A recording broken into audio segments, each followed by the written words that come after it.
There's the recording now. The workshop is being offered in meeting format to allow for interaction among colleagues. Please be sure that your microphone is muted. Now I'd like to introduce my colleague, Chris Doherty, Vice President of Academic Affairs and Dean of Faculty at Chestnut Hill College. Thank you, Martha. Since the start of the COVID-19 pandemic, the chief academic officers at the 9 ACSSJ institutions sought to identify a speaker or series of speakers who would address what we have learned with regard to the dynamics of the pandemic and their impact on teaching and learning across our institutions. In seeking this expertise, we noted a need for more evidence-based work that informed our institutions about faculty experiences and the strategies they could use or were using in adapting their work to the changing needs of learners post-pandemic. Today's event represents our interest in lifting up the voices and expertise of our faculty at each ACSSJ institution and to develop an evidence base to support our work. Our moderator and panelists will share their perspectives regarding the initial analyses of a survey of ACSSJ faculty that yielded 292 responses and focused on faculty perceptions of 1, students' experiences and needs, and 2, changes in or enhancements to their approaches to teaching. Thank you, Martha, Executive Director of ACSSJ, for your leadership, and thank you also to the Chief Academic Officers who continue to make contributions to this work. Thanks to Margaret McLean, Interim Provost and Vice President for Academic Affairs from the College of St. Rose, for offering to host these events, and to Walter Breaux, Vice President of Academic Affairs from Elms College, who was involved in the initial conversations about and development of the survey. Following this session, the first draft of the survey report will be delivered to each of you who are participating today. I'm pleased to introduce our moderator for today's panel, Adam Weihopt, Provost at Fontbonne University. Before becoming Provost at Fontbonne, Adam served as Dean of the College of Arts and Sciences, and prior to joining Fontbonne, was Associate Professor and Chair at Southern Illinois University, Edwardsville. Thank you, Adam, for convening us today. We look forward to the conversation. Thanks, Chris. Thanks, Martha. And thank you all for being here. It's really great to have us together this afternoon. Today's event is exciting for me in part because it's a way for us to recognize and share our common heritage. As you listen to these 4 panelists today, I think they'll sound familiar to you, like they would fit right in on your own campus. In part, that's because of the similar charism and mission that we share at our institutions. One of our goals today is to have more faculty interaction and engagement. So after each of the panelists has had an opportunity to share their thoughts, we're going to open it up to you. Given the number of people, I think a free-for-all is probably not appropriate, but if you could just put a little summary of your question or comment in the chat, I'll call on you, and then you will, you know how Zoom works, your face will light up, and we can hear from you, and the panelists can respond to you. If you have a sensitive question that you'd rather ask anonymously, you're welcome to send a private Zoom message to Martha Malinsky, who can ask the question on your behalf. As Martha mentioned, we've planned to run this as an open session, not a Zoom, so that we can see each other's faces. We do plan to end promptly at the 1-hour mark. So we begin today with our first panelist, Suzanne Delguizo, Professor of English and Chair of the Center for Integrated Humanities at Chestnut Hill College in Philadelphia, Pennsylvania. Suzanne. All right, thank you, Adam. Thank you, Chris and Martha and everybody who's been involved in organizing this event. I'm going to start with just a few obvious or almost obvious observations and then move into the things that I would like to share in particular. I think once the other panelists present and talk, you'll see the distinction maybe between me and the other panelists is that I am speaking predominantly for undergraduate experience. I have no footprint in the graduate school. And the other distinction maybe is that Chestnut Hill College, where I work, had a very shallow footprint in the online world, prior to the pandemic. So it was really truly a brave new world, trial by fire, use what metaphor you want for us at Chestnut Hill. So one of the things that struck me looking at the data and the comments was that there was a lot of contradictory information. So one of the things that I took away from it was that, we were thrown into the pandemic. Teachers had to upskill in many instances very quickly. Students also in the same way, but we were doing it on our heels. So we weren't using always best practices. We were sort of learning best practices as we went.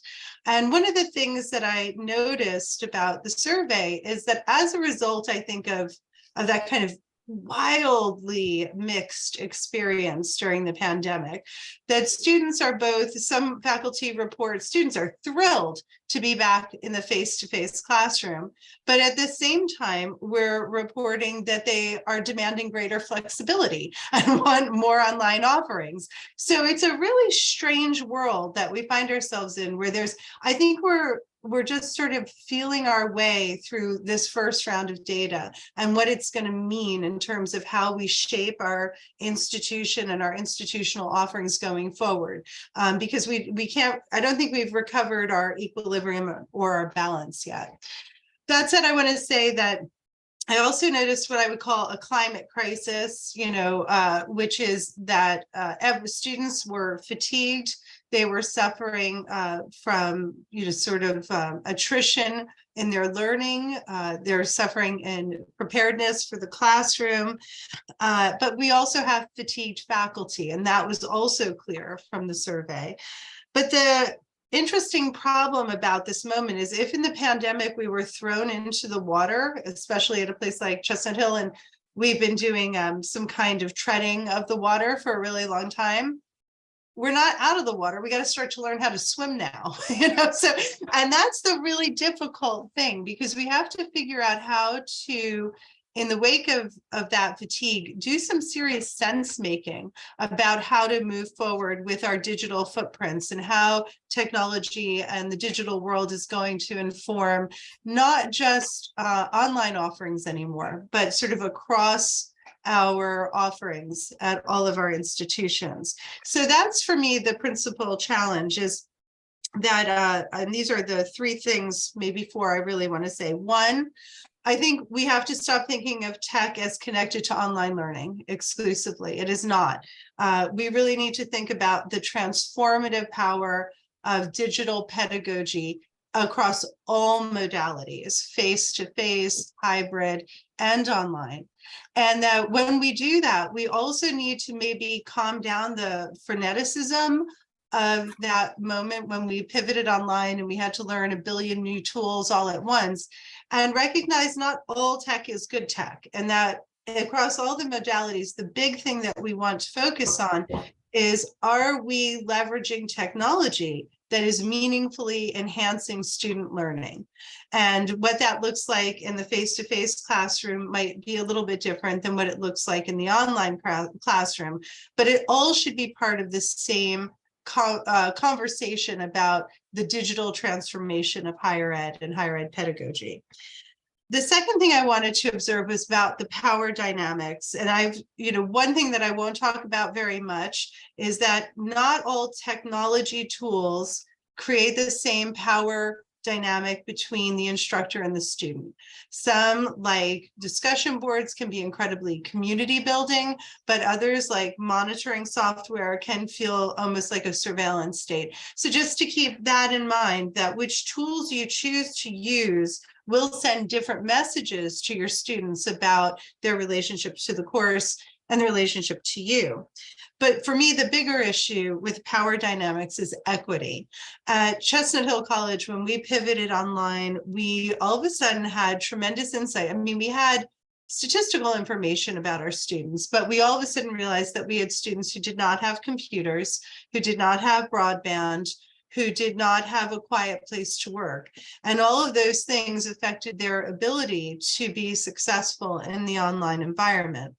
And so that's one thing that we really need to be aware of. Now, that said, one of the great innovations around digital transformation is that most people have smartphones. So when we're designing our classes, it does make sense to think about mobile friendly as an important option for how we think about students, especially students who are otherwise not as privileged. So cell phone usage is highest if you don't have broadband access at home among lower income minority students, right? So really keeping that in mind if that's the landscape and using that, leveraging that piece of information.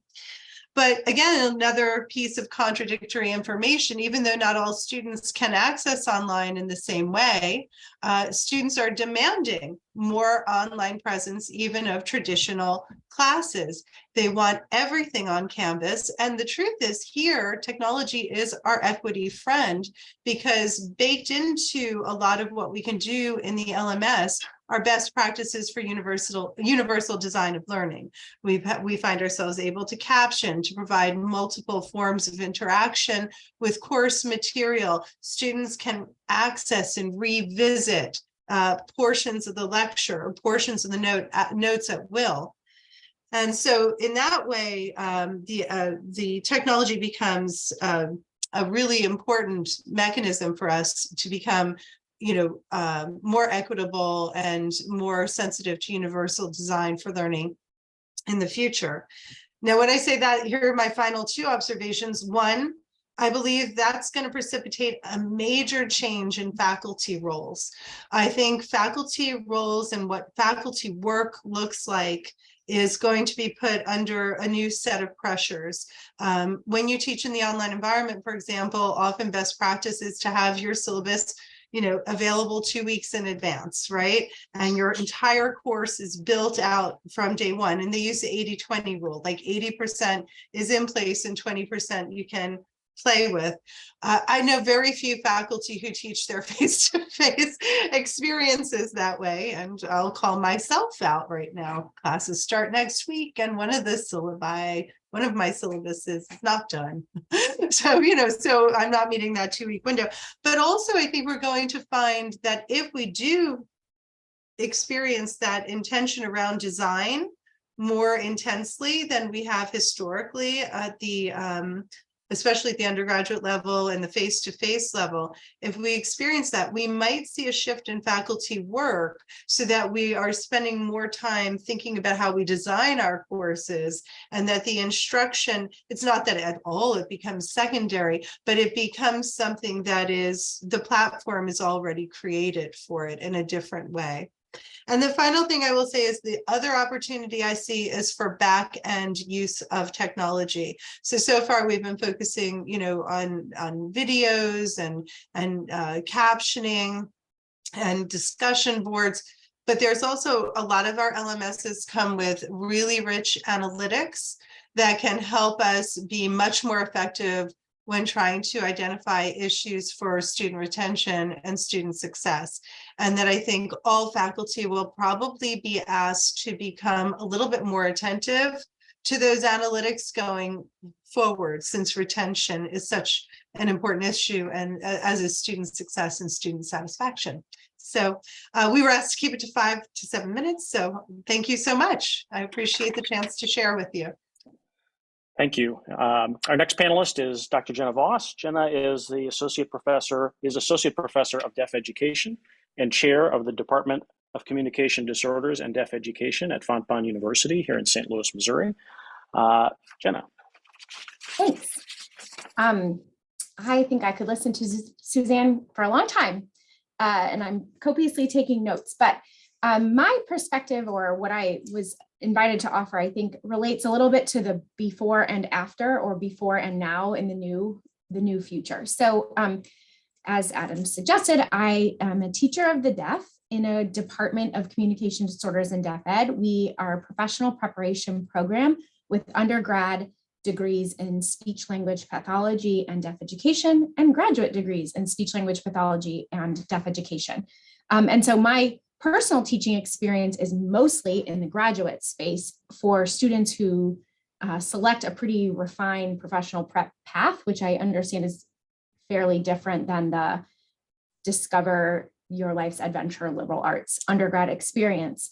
Our program pre-pandemic, like several 5-6 years before, innovated a remote synchronous distance education program for deaf educators when one of our peer institutions closed the program doors and an entire region was left without a professional preparation program that was sort of feeding these schools serving deaf learners. And so we partnered and created a earn a FOMPON degree where you live in the Northeast part of the United States. And we built on an older model of distance synchronous technology that then eventually pivoted to Zoom. So our faculty had been teaching small cohorts of graduate students who lived and did field experience and practicum, which we know is so critically important to their professional preparation, where there was a need and where there were rigorous models of programs, while receiving sort of course content and faculty supervision from afar. To that end, we had faculty at FOMPON who were really excited about that model and did a lot of like motivated on their own free will learning and work to know how to curate relationships across distance, how to have the same feels of our in-person cohorts and our distance cohorts, and how to meet students where they were.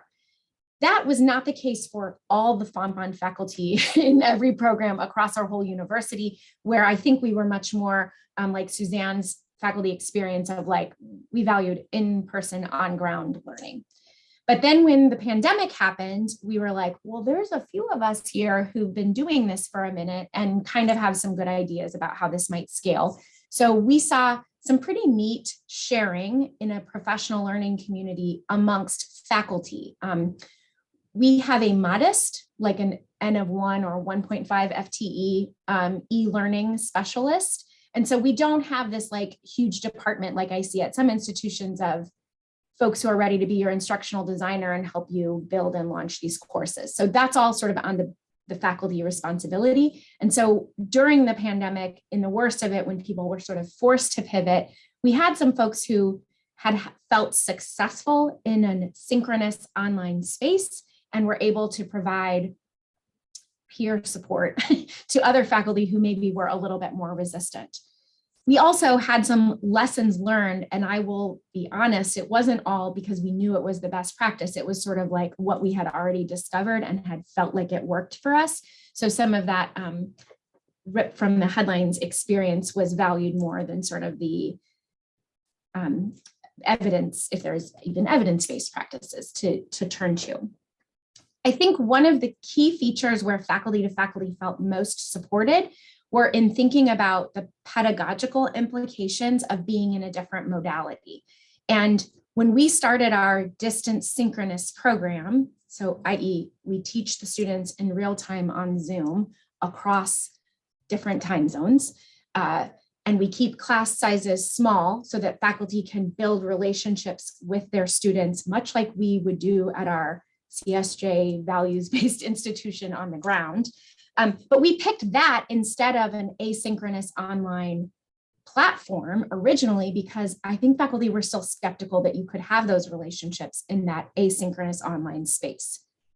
There are clearly excellent models of asynchronous online instruction that we should be looking to, but we sort of initially weren't comfortable going all the way. So we went to this like middle step.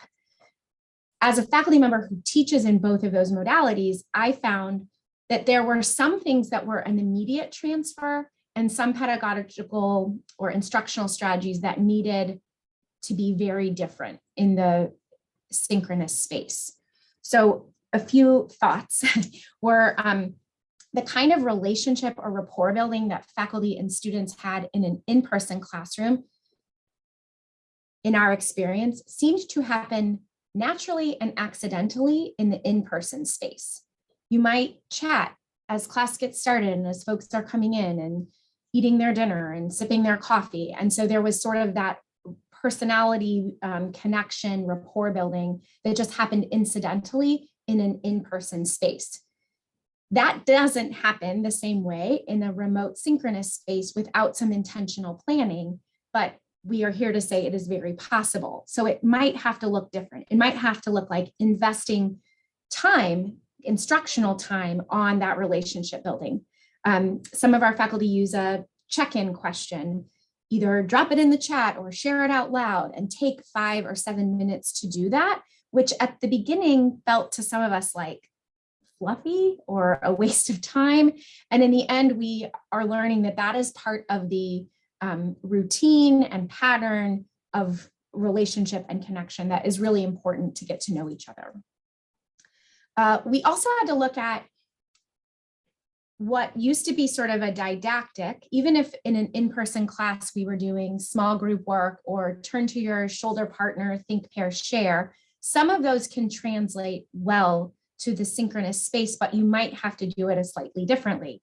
So you might have to be savvy at sending people to breakout rooms and calling them back, or how to actually facilitate a side chat. And some of our faculty felt very distracted by that, thinking that that was a evidence of being off task, whereas other faculty quickly realized that kind of side conversation is really facilitative and helps people stay engaged in a way that isn't just sort of the sit and get. I would say another theme that has come up a lot in faculty conversation is the pacing or the timing. And I always joke that when I taught preschool, I was terrible at pacing too, and I would frantically sweat through my day and I would never get through everything I had planned. And that felt very similar to when I was teaching adults in this graduate online spaces. I wanted to jam all of this in and I always was running out of time. So instead, thinking really critically back to what Suzanne was saying about the design of what do I really want them to step away from this session with, distinctly different from next week's session. And when you are using things like breakout rooms or jam boards or side chat, it takes time to read those and process and figure out how you want to share. So we have to invest in the time in our class sessions to allow the technology to be feasible. I'm coming up on my time. I think we also have spent a lot of time, and I'd love to hear this later when we're in discussion about sort of tone setting and expectation setting, both for faculty and students, of what are the like mores of the classroom experience when we're in a virtual space. So is it okay to eat your dinner on the screen? Do you prefer to be on video mute? Do we want to force everyone to be video muted? Or is that an equity issue and is othering to some of your students? So again, everyone wants like a checklist of here's the do's and don'ts, and that simply doesn't exist. But we have found that when you co-create those classroom expectations and routines with the students, that we see a better buy-in of that, and those can look different with different instructors and different combinations of students. I think I'll stop there. Thank you very much. Our next panelist is Dr. Amy Poland. She is Associate Professor of Criminal Justice and Associate Dean for Online Learning at St. Joseph University in Long Island, New York. Hello, everyone. In the interest of time, I will say, first of all, a lot of the things you've already heard, we experienced at St. Joe's as well. It's a little bit different. We've had online courses since the 1990s and online programs for about 20 years now. And so we certainly had probably more faculty who have taught online, faculty who have taught hybrid courses than some of the other schools. And so we were prepared in a different way, but still we use Canvas. And so we had a lot of faculty that were using Canvas in a very minimal way. And so we experienced a lot of faculty that needed to learn, different features of Canvas, how to present, their class on Canvas, how to use Zoom. We had already adopted Zoom for conferencing because we have 2 campuses, so we conference between those. So again, we were prepared a little bit differently, but I think the one thing that I would add, because a lot of things that we've talked about with equity and with kind of the contradictions between wanting to be back in the classroom, but wanting more flexibility, we certainly see that. I track every semester the number of students that are wanting online classes and the number of credits, the average number of credits our land-based students are taking. The average number of credits really hasn't changed since before the pandemic, but what has changed is the number of students that are wanting online classes. And so that is certainly increasing as far as flexibility, but they do love to be back in the classroom as well. So I've seen a lot of that. The other thing that we had just started before the pandemic hit was to address digital accessibility. So we have Blackboard Ally in all of our Canvas courses, which has helped faculty to be better prepared for digital equity and accessibility for all of our students. And so we continue with that. But I think one of the things that I really appreciated during the pandemic was the coming together of the faculty. One of the things that we did was worked with the Faculty Center for Teaching and Learning and worked with our instructional technology department and our technology education department and my instructional designers, our instructional designers, and had tech chats. We had multiple tech chats every week initially, like several, some weeks. Sometimes those were around a particular topic. Sometimes they were just drop in, what do you need help with today? You know, what can we do different? But seeing the faculty help each other and having faculty that have different types of expertise be able to kind of pair up and provide that to other faculty members was certainly appreciated and really well received. We continue that now. I'm trying to remember, we just did one this past fall and I don't remember what it was on, but we're doing one. I'm working right now with both campuses to address not accessibility, to address academic integrity, specifically related to like Chat GPT, but also just why we can't use, or why not that we can't use, but why we don't use proctoring software and like what you can do instead and how you can prevent some academic dishonesty through other methods rather than some of the things that Suzanne addressed as far as, you know, that power dynamic and what that looks like. And so I really like that model. We certainly have faculty centers for technology and learning or teaching and learning on both campuses. And they do campus-based programs, but I like that we're able to come together as an entire university and discuss those things as well. And so in the interest of keeping us on time, I'm going to go ahead and stop and let the next person go, so we have more time for questions. Okay, thanks, Amy. Appreciate that.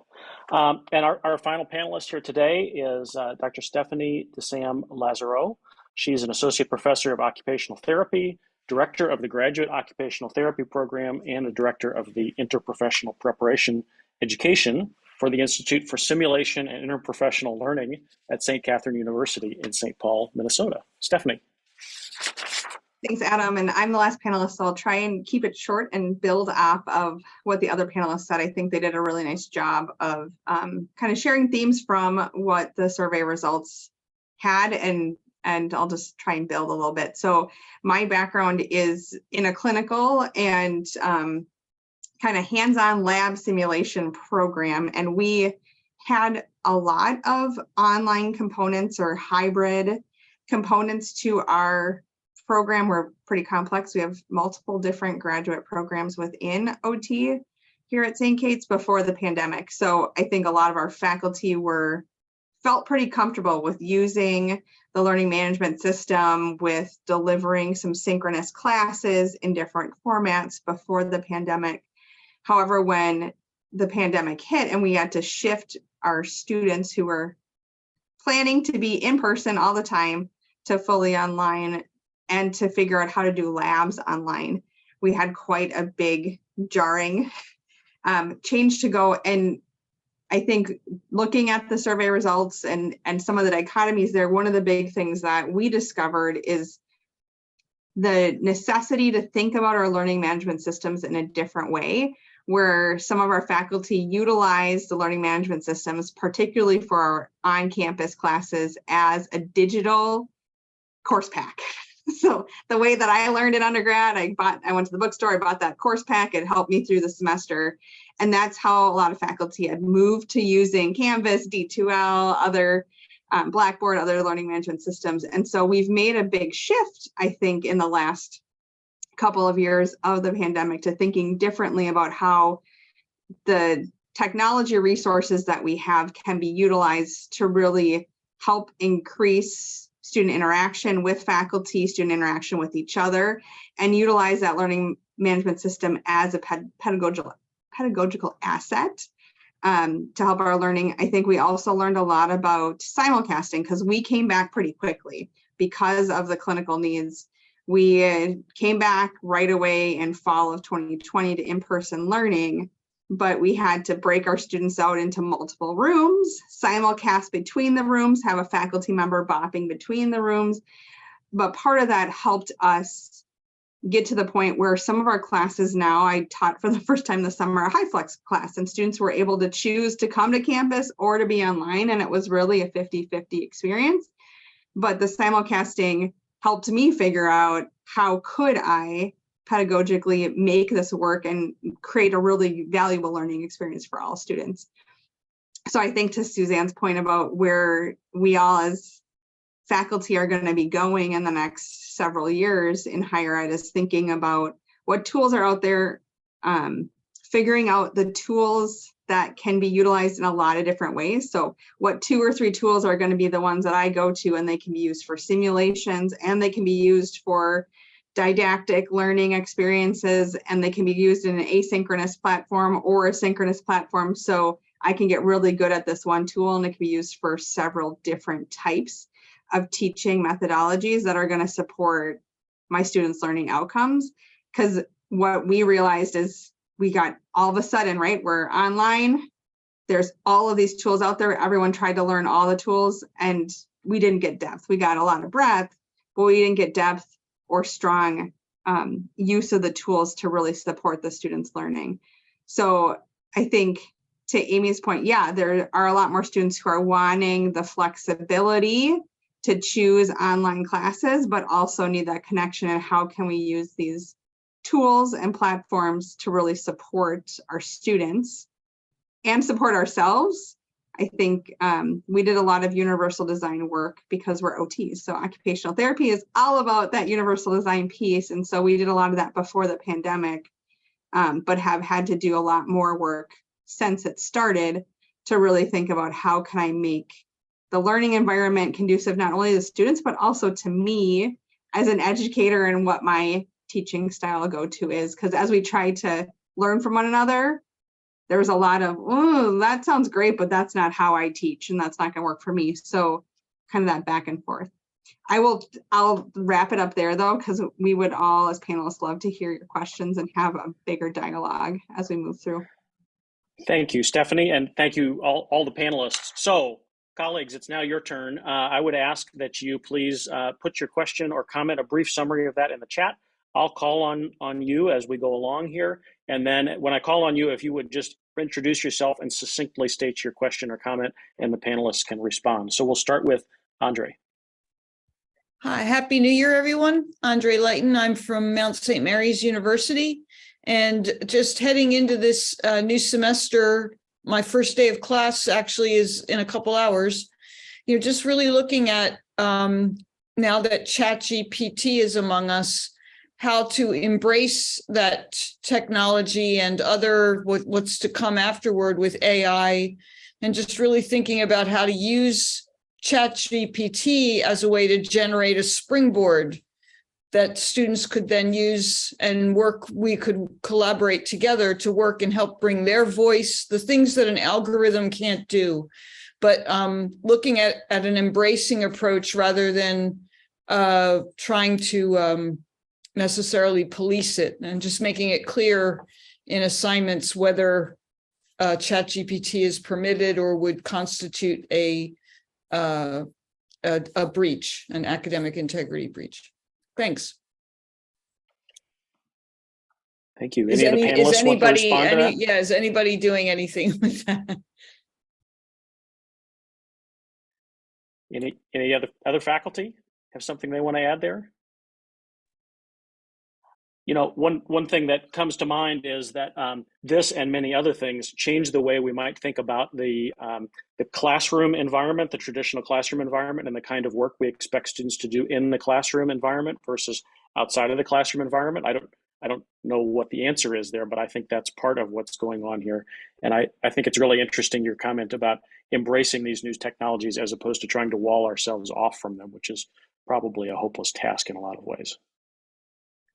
Well, I'm reluctant to talk about it too much because I just found this source, or actually our writing center director directed me to the source I put in the chat just yesterday, called the Sentient Syllabus Project. And it presents this idea of how to teach and what kinds of questions to ask and to use in an era of synthesized thought, so that you could both use the chat GPT, but also engage in learning with the students using chat GPT and its responses. So I put it in the chat, but honestly, I haven't explored it as much as I would like to, but I really appreciate that question. And I really think it's the key is the embrace part, not run from part. Yeah, I've been doing a lot of research about it because, like I said, I'm working on a whole thing on academic integrity and different assignments that we can use and different ways we can address that rather than just the monitoring tools. And so one of the things I would say is I've seen a number of assignments where they have like students write something and then have students have the AI write something and compare those. A lot of computer computer programming departments are using it to see whether it can write code or not, and how well it writes code. And so there are a number, if you go out and look for assignments. I was honestly just looking on Facebook in one of the pandemic pedagogy groups, and they had a number of things posted about different assignments they're using to, like you said, incorporate it into the learning rather than making it an academic dishonesty or a penalizing kind of situation. One of the other ones also, one of the faculty members posed, I think, a question that she was going to give to her students to see what the chat GPT would write, and it actually made up sources. And so she was going to use that as an entirely different discussion, and how you determine, because if somebody uses that to write a website or something like that, it may in fact just make up sources. Because she said, write an essay incorporating so-and-so's, article about something. And so they just created an entire reference and everything for the article that doesn't actually exist. And so they were also using it for some critical thinking exercises. And I think that's a genius way to use it in the classroom. And there's a couple of good comments in the chat here with different resources. So I encourage you to take a look at that if this is something of interest to you. What else is on folks' minds here? Questions or comments about technology? While you're thinking, maybe I'll ask the panelists one. Suzanne, you sort of referred to this when you look at the survey and our own experience too. It both says students are happy with the experiences that they've had on our campuses generally, and that they need more support than ever before. And I just feel like that's a recipe for staff and faculty exhaustion. I wonder if any of you have comments about how technology might be able to help manage the demands on us while we still can support our students well. This is Jenna. So a real minimalist view of this, I think we experienced here at Fompon, was some nostalgia for the return to campus and how it always was, because that fills our buckets and we get to connect with one another. And we had a sense that that's also what students were needing in this time of supreme mental health crisis and crisis of caregiving and grief. And so while that is true, and we could be supported by our work colleagues and our learning peers, in my I voice, the flexibility that is afforded by being able to work remotely sometimes, or not all the time, or teach remotely, or bring in an expert that isn't in my neighborhood or in my immediate network, has opened up possibilities of coverage while I'm presenting at a conference, or being in proximity to a family need that will retain me in my profession longer because I don't have to feel the constant grind of work and home balance. And I think around here, there were some times when the powers that be had a stronger voice for being here and being physically present. And that was off-putting to people who found joy and flexibility in the use of alternative ways of connecting. So I guess my takeaway is that's true for our students and that's true for our workforce. And if we own that and know that that's it, it doesn't have to be all or one, because the relationships and the support can come in any of those modalities. It just might look a little different. Thanks, Jenna. I could just add to one thing that I discovered, because I had been teaching online quite a bit before pandemic. And then we had these students who had been in person who then moved online. And I thought, well, it's going to be a lot for them to sit through like a 3-hour class where we're doing like breakouts and labs and online labs. And here's the stuff that you need to collect around your house. And we're going to try and do it on Zoom and breakout rooms and stuff. So I'm not going to do more than one of those a week, even though our class met twice a week. And I'm going to make it shorter.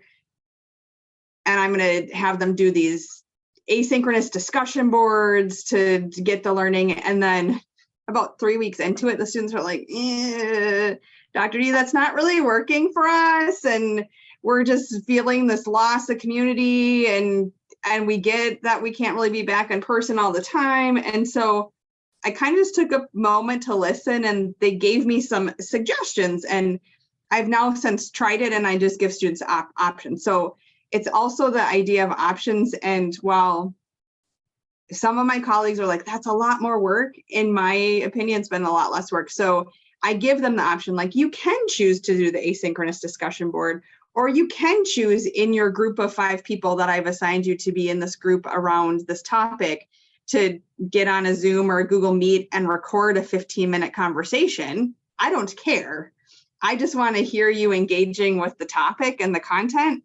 And just like my hybrid students used to, like, say, because they would drive down to campus for the weekend and then they drive back home and they're like, Dr. D, I listened to you on fast forward on my drive home. Like, I just put it on my phone and you're going through my Bluetooth speakers for the lecture and I'm listening to you on 1.5 speed. I just did that with the students too, right? I'd have them on in the background while I was washing dishes, and I knew their voices because I had them in class and I could hear them engaging and having the conversation. And then in the same vein, sometimes I give a video back to them of 3 minutes saying, here's what I heard you talk about, and this is how I really liked what you said, and here's another prompt I want to ask you about, and that back and forth dialogue. And sometimes I do it in writing, right? So it's really opened me up to different ways of thinking about engaging in the virtual environment that are still building community and still finding that connection, and that we're just moving to a new place, right? We're moving to a different way of being. It's hard though, right? There's still going to be that this is not the way it was, but. Adam, Thanks. before we go forward, Yep, there's please. one thing I'd like to say about, there's been a growth in student services, and one of the things that I wonder, and now this is not the wellness conversation that I see that's going on in the chat, but the academic support services that I'm thinking of, to what extent are we just meeting different students? And there is this model that I talk about sometimes where, I really believe we're moving away from an industrial model of education to something that's quite different and new. And we don't really know what it looks like yet. But one of the things that I notice is that I think we're asking a lot from academic support services because that's the institutional structure that we're comfortable with. But I can't help but wonder if we don't need to more thoroughly transform institutions, full stop. And that includes, and this is where I really think that the front lines of the next 10 to 15 years is really a revolution in pedagogy, and how and what we do with students in the classroom and what we ask them to do, because we can't just keep sending everybody to academic support services like it's not the problem of the classroom. And I just wanted to put that out there as, you know, it's a symptom of something that's not going right in the classroom, to my way of thinking. And I just wanted to put that out there. Thanks. Thank you. There's some great things happening in the chat.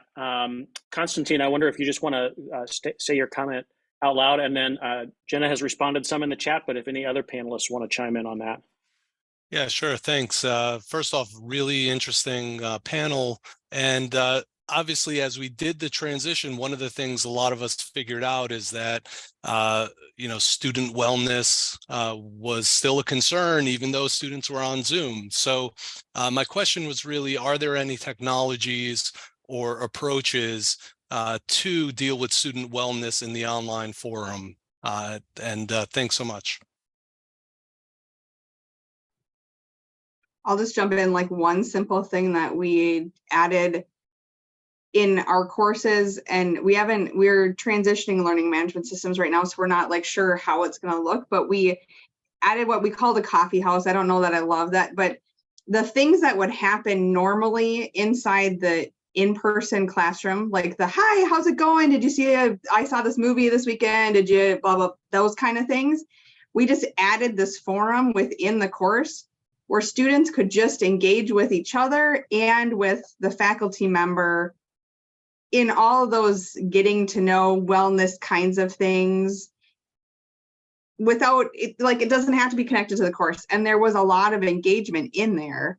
Now, I also teach in a cohort program, right? So the students know each other from the cohort, but it was definitely a way to kind of get the read of the room, because many students were engaging, and when someone wasn't, then it put on my radar, maybe I should reach out to that peer or that student, that classmate, someone in the space when I was an online learner versus when I was an educator in the online environment. It was all of that.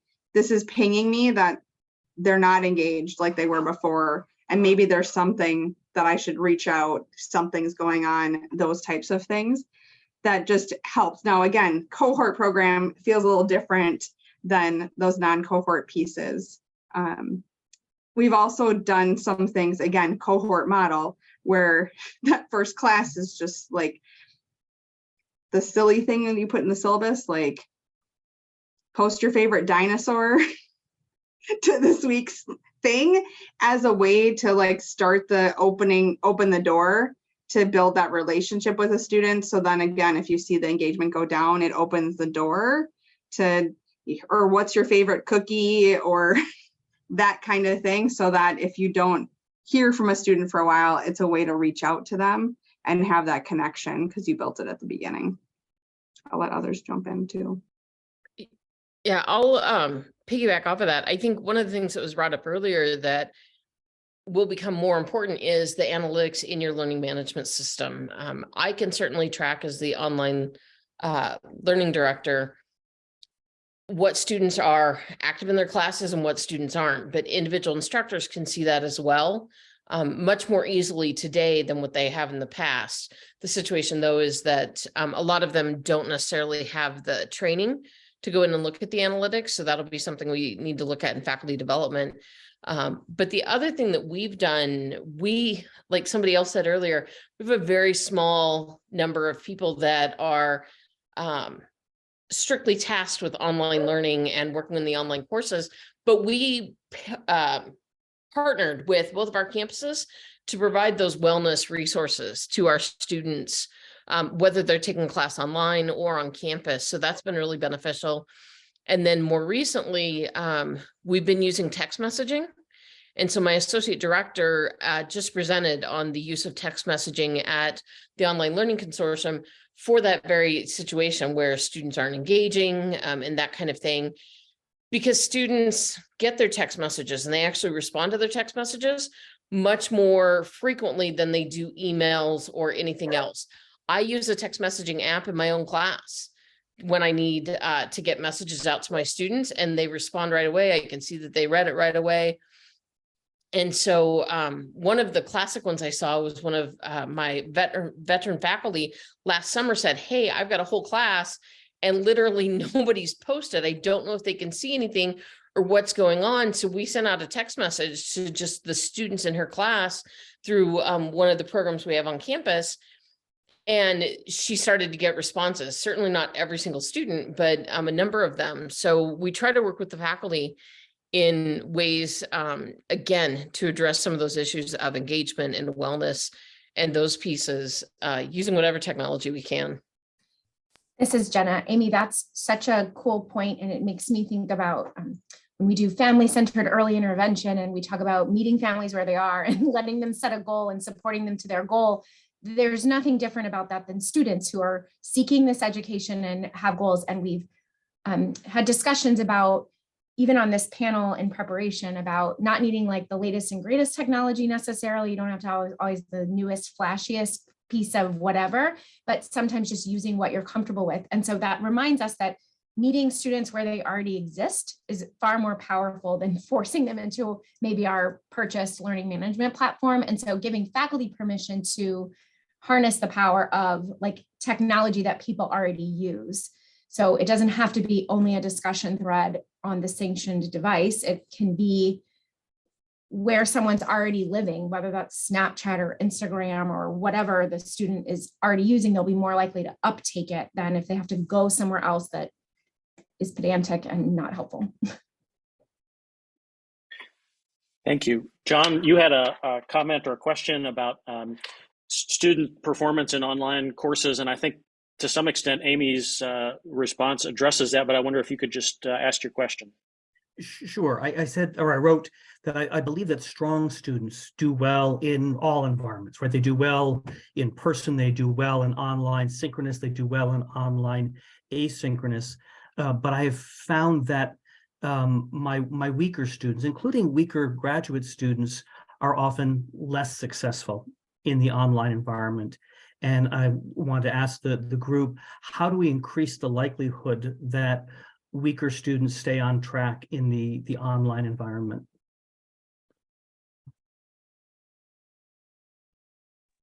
I did partially address that, but we also we have a student success effort where when we identify those weaker students, we will have my student success advisors reaching out to them throughout the semester, sometimes via email, sometimes via phone calls and appointments and stuff like, like video appointments or whatever the case might be.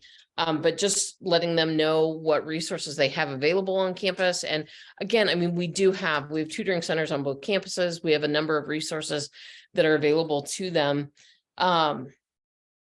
And those kinds of things, they have been helpful. We are tracking that to see if that helps them complete their courses, if they then go on to additional online courses.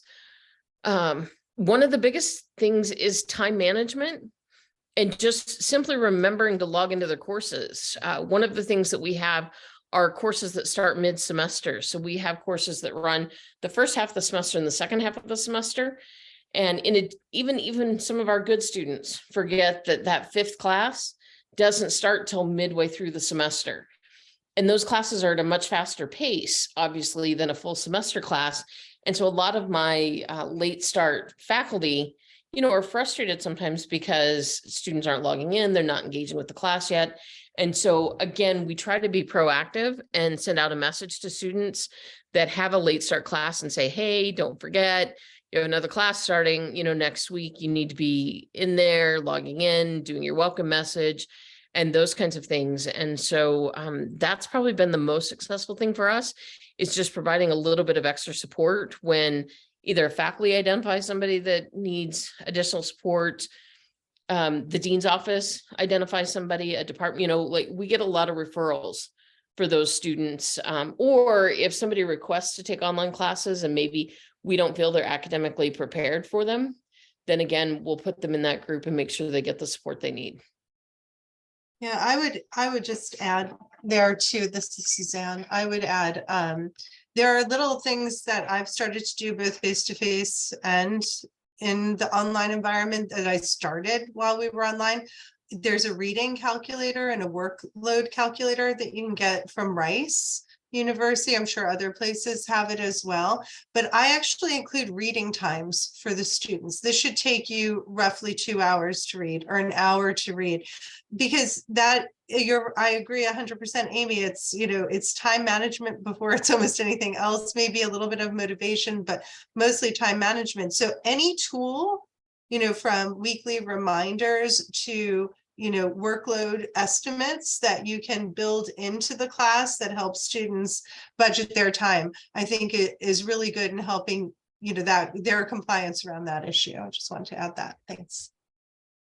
And I'll just add, in addition to what both Amy and Suzanne said, the other thing that I've done, and this is one of the ways where technology really can be your asset, because it's really easy to copy one message into multiple different learning modalities, right? So some students work really well out of written, and some it's really good if you get a verbal, and some it's really good, some sort of visual. But if I do an audio recording of 2 minutes of this is what I want to send the message, and it'll auto caption pretty close to it, but then I can just download that auto caption and copy and paste it and send it out as a message that goes out to all the students on their phone.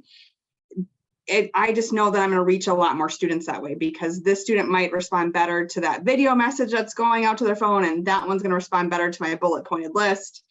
And yeah, it takes a little bit of extra my time, but it's really not that much, because our technology tools can really cut a lot of the time for us. So I've found that to be really helpful, especially for those students, again, at the grad level, who the different modalities I'm using in an in-person environment are going to help keep them engaged or pick them up a little bit more. But when it's all online, and this learning style really works best for them, if I don't cater to lots of different styles, it's going to miss some of those students. Thank you. I'm going to go ahead and give the last or second to last comment here to Erica, which I probably don't have time for a response, but I think you had a very important, even if not technologically related, comment. You're going to have to be more specific. I've been very active in the chat. Oh, okay. What About question faculty are you wellness. talking about?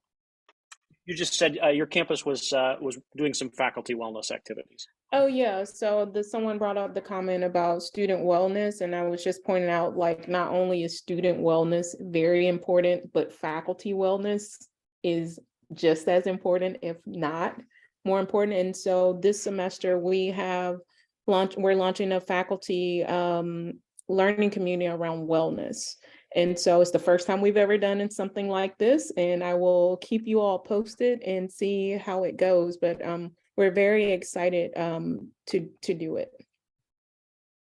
Great, thank you for sharing that.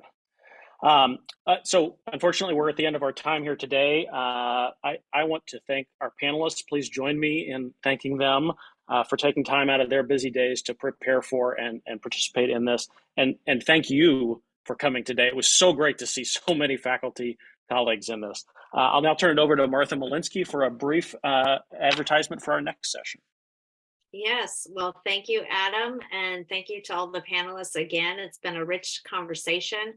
And I just wanted to note that I will send out the resources that have been shared in the chat today, as well as a recording to this workshop to all attendees. So look for those. I hope you will also join us for other workshops in this series on February 10th.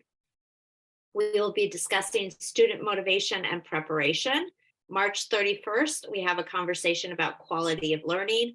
And then on April 18th, what is new and different for faculty post-pandemic? So other rich conversations. I hope you'll join us.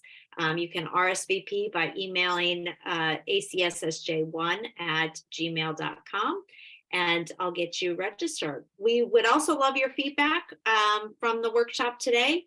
You'll also receive a very short evaluation. So we hope you'll take just 1 minute out of your day to fill that out. And thank you again for joining us. Have a wonderful day.